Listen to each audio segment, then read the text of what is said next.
Good morning to some of y'all, or good afternoon. Coach Spears again from Sirius Academy. Son BJ Spears, Gordon State College baseball player, outfielder. Today we're going to talk a little bit about fielding and throwing from the outfield. Let's go. All right, parents, when your child plays outfield, there's a certain ball they should hold to throw, and there's a certain way they should pull their arms or their hand from the glove in order to throw it. The first thing is the ball itself. This is called a two-seam grip. This is called really just a change-up grip. But you want your outfielder at all times to hold the ball on the four-seam, which would mean fingers across seams like this, thumb underneath, fingers on top of the ball, so as once they catch the ball, they should be able to pull it out of their hand or out the glove like this. Fingers should be on top. You want your arm to be relaxed like a noodle or like this. And once they feel it, my son is going to show how you want to release it. But your hand, from the outfield, you're going to have your hand come out the glove like this. Okay? In some cases, you may be feeling it on a ground ball, but even with that, because you're throwing from the outfield, you want it out your hand like this, or out your glove like this, okay? So what I'm going to do is I'm going to throw maybe a pop-up to my son here. He's going to catch it, and he's going to pull it from his glove. He won't throw it necessarily, but he'll show you how to set up to throw it. Here we go. All right. Right where he is, the thing he did before that was a crow hop. Back it up 2 steps. Now, if you caught it, show the crow hop. Now, he does the crow hop to do 2 things. He's gaining ground. Back it up. Because as long as, just like with batting, this forward momentum, he wants as much of his body to throw that ball as his shoulder. This is just, that arm and shoulder is really just almost like a whip. But you want your body to do more of the throwing because you have more velocity on it. When he throws to whatever position he's trying to throw to, whether it's second, third, or home, he wants his glove hand, his elbow, to be pointed at the direction of where he's throwing. When he releases, he wants to still follow his throw, meaning after he crow hops, catches, and releases, everything should be going in the direction where he is trying to throw the ball. Let's do that one more time. Ready?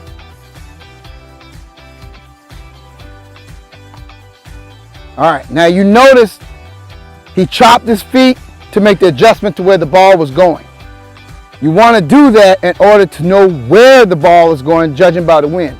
A lot of times you see the guys picking up a blade of grass, throwing it up to see if the wind is blowing anyway. They do that to be able to know if the ball is up in the air long enough, it will move. It does not stay there. When the ball is hit off the bat, that's why most coaches, a lot of coaches, don't like to do fungos meaning hitting outfield pop-ups. If you use a aluminum bat or even a longer wood fungo bat, which is lighter, those balls are straight. The kids never see balls hit straight. Balls always have a fade. Somehow, some way, there's always some type of a late tail. What my son's doing is adjusting to where the ball is going. It's something called reed step, throwing that ball. When you throw a ball to your child, that's fine, but that's not what they hear in the outfield. They really react off of the crack of the bat, the ping of the bat. So if the ball is set up for him, if he's playing in the outfield and he hears the crack of the bat, his first step is a reed step. So he's gonna crack and then he takes a step back. If the ball is on his left side, he's gonna turn that way to keep his body between him and the ball. If the ball is hit to his right side, his drop step again will be, show it, simple as that. So he can run to the ball. You don't ever want your child doing like this, trying to run full speed for a ball. They can't do it. Once they hear the crack, they should be turning to their left or the right. If he's playing left field, very few coaches say it, but really the left fielder should be playing even with second base, leaving all that open. That's an advanced move though. So normally, if your child plays left field, which this is left field, he will play somewhere around this area. Behind shortstop, 18 steps, okay? Ball hit to his right. He has to be able to talk to his center fielder so they don't run into each other. But I'm sorry, when the ball hits to his left. He'll turn his body, yell a simple term, mine, never I got it, takes too long to say. Mine or ball. But the coach should make sure they understand it as outfielders. He says ball, he takes off. He runs to the spot and makes his adjustment. I'm gonna try to demonstrate a ball thrown to BJ's left side. Okay, you ready?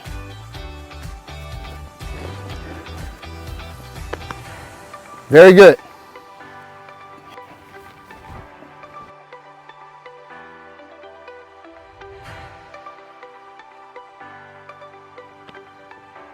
Very good. All right, parents, when your outfielder, your child, your player is catching the ball, you want the glove not in front of the face or to the side. Now, in some instances, when they're going for a ball that's hit hard, they may dive and they have to go to where the ball is if they can't get there. A ball hit right to them, the glove should be here. The ball hits, they should be covering it. It should not be here. It should not be here. Now, I will say, you look at the old YouTube videos of Willie Mays. Yeah, he catches the ball like that. Pro. Outfielders who are youth, before you even get in high school, ball should always be here, caught. Should be one hand covering, so that as soon as the ball is caught, and you cover it with your hand, and you pull it out, it's already in a four-seam grip, you're ready to let it go. Plain and simple. My son's going to demonstrate it.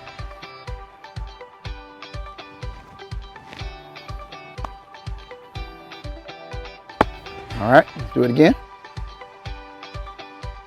Ready?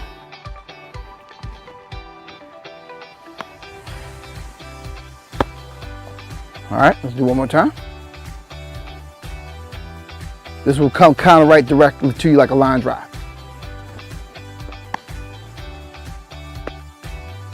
All right, on ground balls, you'll see some outfielders, or they may field the ball beside their body. I'm not going to say that's wrong, if that's what they've been used to doing. In a game, you just want the ball stopped. There is a right and a wrong way. I'd rather you keep that ball in front of your child. Your child should keep the ball in front of their lead leg as they're going down for it, so at least the ball can't get by. But my son was taught a basic drop down and pretty much almost take a knee on the ground to stop the ball from getting past them so that they can make an easy throw to the cutoff. The reason being for this is just not let the ball come past you. The ball's already been hit. It's on the ground. The person's already getting the base. Unless it's a game-winning throw, meaning literally there's a guy on third, or he's turning third, or he's running from third, and your child is having to run up to make a scoop and throw, that's the only time they're going to do that. But you want to make sure the ball is stopped by any means necessary at that point. Now, as a left fielder, as a right-handed thrower, there are times you're going to get the ball to your glove side. When you get it to your glove side, your child needs to do what is called reverse pivot. Now, most times in youth, you won't see that. You just really want them to get in front of the ball. But if they get a reverse pivot like this, ready? Then that's how they have to receive that ball. Now, with that being said, this is youth. If your child gets to that spot, drop down, just stop the ball, okay? You're like, ground ball. Okay, ready? Thank you. You just want the ball stopped. But there are going to be times where that guy is turning third, and they may need to get to that ball quickly so the reverse pivot works better. Again, the ball needs to be stopped no matter what. Now this is if if the ball has been hit to your child, runner's just, and no one's on base, he's just trying to, make sure he stops the ball. Ready? Simple as that. Let's do that again. Again, it's only meant to stop the ball, parents. He's not trying to stop him from getting to the base. This is a base hit. Ready?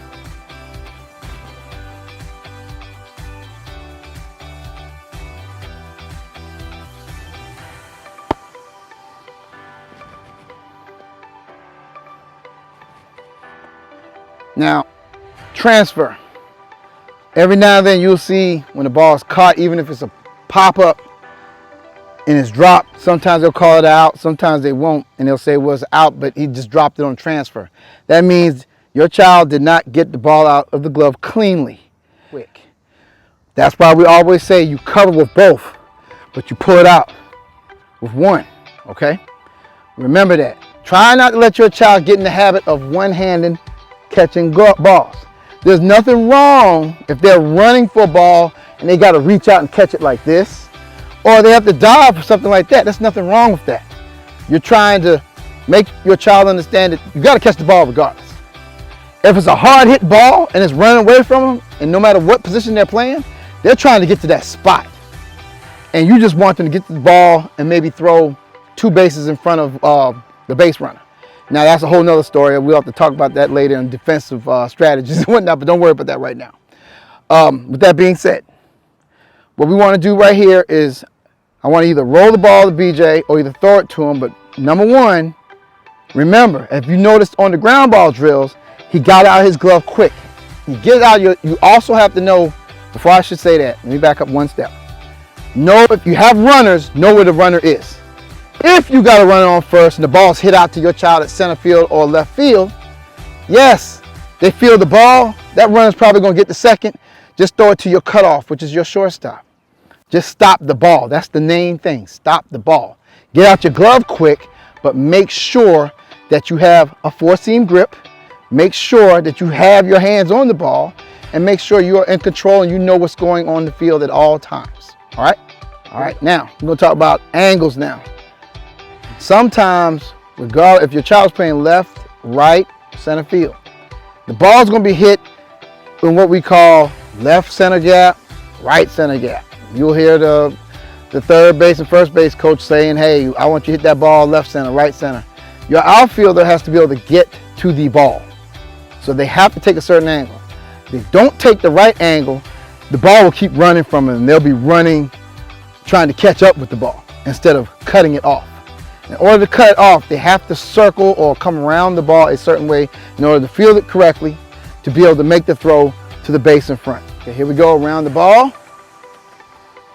I understand it's a little slower because I'm trying to just demonstrate where your child should be when they receive. The ball is starting to come to you. He turns. If you notice, he got his body there first. Back it up. As he was coming around and as the ball was coming on the ground, come around slowly like you were doing. As the ball was coming on the ground, he got his body to where he could receive the ball correctly and still have momentum going to where he needs to make the throw. Everything will be done in accordance to where the runners are on base, unfortunately. If there's no one on base, that's a base hit, regardless. Regardless of what we're saying right now, that was a base hit. You want your outfielder to round the ball a certain way so that we can make a good throw to wherever he's trying to throw the ball to. Okay? Because when he fields the ball, most times, if a kid hits the ball hard enough, coach may send him to second. If your outfielder fields it correctly, he'll keep them from progressing to second. If he fields it incorrectly, that runner can still be going. Outfielders need to know where the runner is at all times. Let's do it again. Ready?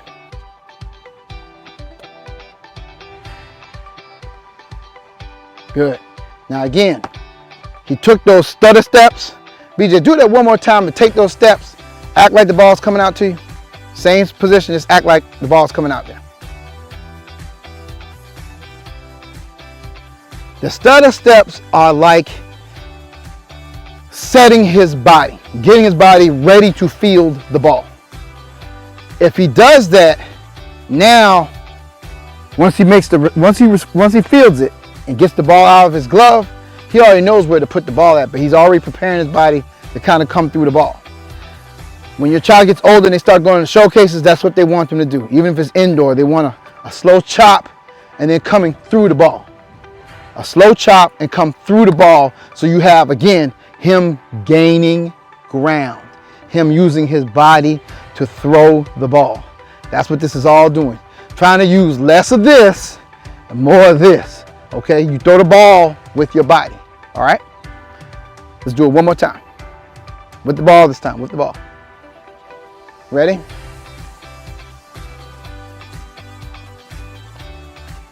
Very good. Also, if you notice, he did not close his glove. There's a reason for that. If you're on the infield, if you have a chance, watch any video of Derek Jeter, Barry Larkin, any infielder.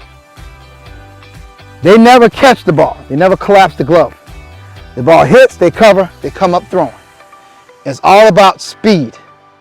There's usually a guy in the stands that has a stopwatch, and even at my son's age, his coach will have a stopwatch to clock how quick the shortstop or how quick the outfielder gets the ball in and out of their glove in order to make the throw. If it takes them forever to get it out their glove, that hurts their arm speed. That hurts them making the throw to the cutoff to get the guy out at the next base, okay? Let's do it one more time. This time a little bit faster, all right? A little bit faster. Ready?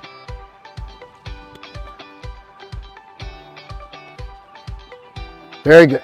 All right, now on this drill, I want to show how you catch the ball without catching it. You're basically stopping the ball. You're trying to transfer the ball quickly from your hand or from your glove hand to your throwing hand. And that's all going to be done by me just stopping the ball with this hand, because I'm right-handed. It's going to hit. I'm going to pull it out at the same time. It should be done just like that quick. Okay, ready? And as we do it, you're going to notice us coming forward. There you go. Good.